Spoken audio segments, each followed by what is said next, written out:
Elasid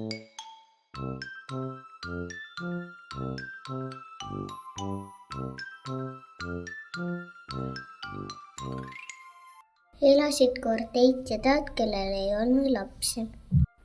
Ühel päeval ütles Heit: küpsetan meile saiapoja. Ja vormistan ennast palli.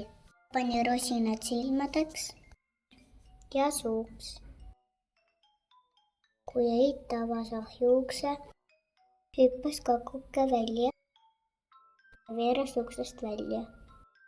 Pea kinni, kakuke. Kui kakuke veeres edasi, ta ütles: püüdke, mitte kätte ei saa. Ja veeres edasi, kuni vastu tuli jänes. Kakuke, ma söön su ära. Kakuke ütles: jooksin ära Heide ja Taadi eest. Jooksen ära ka sinu eest. Püüa, mind see kätte ei saa. Ja kakuke veeres edasi, kuni vastu tuli hunt. Kakuke, ma söön su ära. Kakuke ütles: jooksin ära Heide ja Taadi eest. Jooksin ära jänese eest. Jooksen ära ka sinu eest. Püüa, mind see kätte ei saa. Ja kakuke veeres edasi, kuni vastu tuli karu. Kakuke, ma söön sind ära. Kakuke ütles: jooksin ära Heide ja Taadi eest. Jooksin ära jänese eest. Jooksin ära ka hundi eest.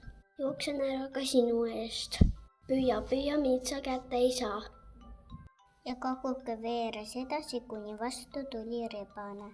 Rebane oli aga kaval ja abi valmis.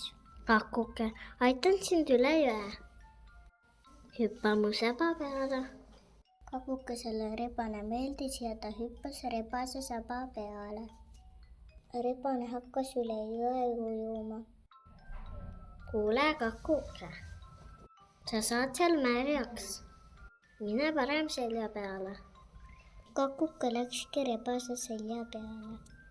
Vajutad mul kõvasti selja peale, tule siia ette koonu peale. Kakuke võttis rebast kuulda ja läks rebase koonu peale. Kui nad teisele poole kaldale jõudsid, avas rebane suu ja tegi amps. Oi ei, hüüdis kakuke. Mind on ainult pool järel.